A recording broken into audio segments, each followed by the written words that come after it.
ho ampitombona ho aminareo hatrany ry havako ny fahasoavan'i Jesoa Kristy Tompontsika. Amen. Andeha araka hivavaka isika. Isan'andro Tompo raha vao miposaka ny masoandro dia mitodika any aminao izay ry Andriamanitra rainay amin'ny alalan'i Jesoa Kristy izay mipetraka eo ambonin'ny seza fiandrianana mamirapiratra. Misaotra Tompo fa fanio-pitiavana no mbola nomezanao anay an'izao andro vaovao mamirapiratra izao. Noho izany dia atolotrainao ny fonay mba hanjakanao ry Jesoa mandritra ny androm-piainanay rehetra. Amen. Anio indray ry havana dia ny fahitan'ny apôstôly Jaona araka nito ao amin'ny bokin'ny Apokalipsy ihany efa nizaina tamintsika ny ampahany tamin'izany. Andeha ao indray no akatsika ny amin'izay hoe inona ny zavatra iseho any am-parany ihany. Ny toko fahenina dia milaza ny amin'ny fanokafana ny tombokase enina voalohany. Ny andininy 12 ka hatramin'ny 17 amin'izany toko fahenina izany no miresaka ny amin'io fanokafana ny tombokase enina io ry havana. Izany dia tsy inona akory fa maneho ampahany amintsika ny amin'ny hoe zava-misy any am-parany. Andinga ho vakiana amin'ny anaran'i Jesoa ry havako ny andininy 12 ka hatramin'ny 17 dia avy eo indray vakiantsika ny andininy 10 ka hatramin'ny 17. Ny andininy 12 ka hatramin'ny 17 aloha no vakiantsika amin'ny anaran'i Jesoa. Ary nahita aho rehefa novahany ny tombokase fahenina dia nisy horohon-tany mafy ary tonga mainty tahaka ny lamba volonosy fisaonana ny masoandro ary tonga tahaka ny rà avokoa ny volana. Ary ny kintana tamin'ny lanitra dia niraraka tamin'ny tany toy ny aviavy manitsana ny voan'ny manta raha hozongozon'ny rivotra mahery izy. Dia lasa tahaka ny taratasy voahorina ny lanitra ary ny tendrombohitra sy ny nosy rehetra dia nafindra niala tamin'ny fitoerany. Amen. Izany tantara izany dia efa hitantsika rehefa nizaina teto Imbetsaka ny amin'ny zavatra iseho eny amin'ny lanitra izy ny fikorontanana tahaka an'izany amin'ny andro farany, amin'ny fotoana izay iverenan'i Jesoa hatongavany indray.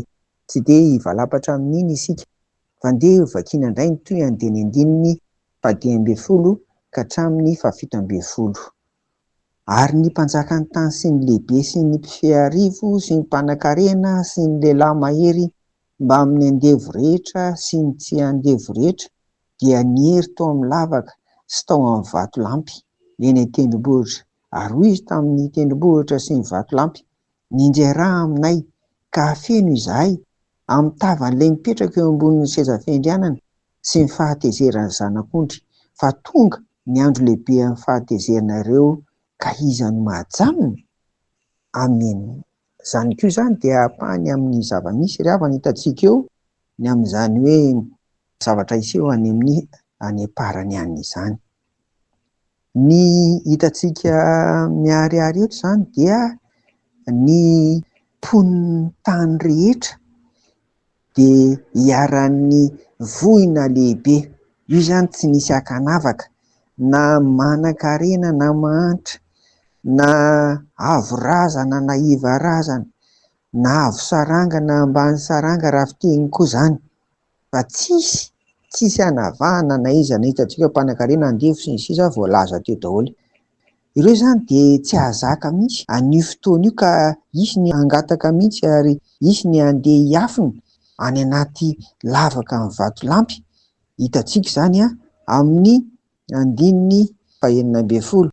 Fa ny tena mahalasa saina dia ity voalaza ny andininy 10 sy 19 ity. Ny andininy 19 izany dia tena milaza mihitsy ny amin'ny hoe ireo le tsy mpino izany, ireo le nanao atsirambina ny amin'ny fivavahana izany, dia aroy izy tamin'ny tendrombohitra sy ny vatolampy hoe: "Mianjera rà aminay ka feno izahay amin'ny tavan'ilay mipetraka eo ambonin'ny seza fiandrianana sy amin'ny fahatezeran'ny zanak'ondry, fa tonga ny andro lehibe amin'ny fahatezeran'ireo ka iza no mahajanona?" Izany ry havana no ny zavatra miseho ka dia mampiheritreritra antsika mbola velona izany ary misaotra ny Tompo fa mbola velona afaka manonitra izay tsy vita taloha izany ny amin'ny fanompoana ny Tompo. Ny hafatra izany dia aza manao atsirambina ny amin'ny fivavahana ry havana, fa tsisy afa-miala amin'izany fitsaran'Andriamanitra, amin'izany fahatongavan'ny zanak'olona izany. amin'izay fotoana izay. Engany mba tsy nitahotra sy ny orooro no azo anao ry havana. Amin'ny anaran'i Jesoa, amen ny vavaka isika. Dia misaotra anao hatrany say fa mbola fitiavanao anay Tompo, ny tenenao anay ary tahaka an'izao koa engany izahay io fanoratena sy fanompoana anao mandrakariva mandritra ny androm-piainanay rehetra. Amin'ny anaran'i Jesoa, amen. Ho aminareo ny fiadanan'i Jesoa Tompo ry havako, amen.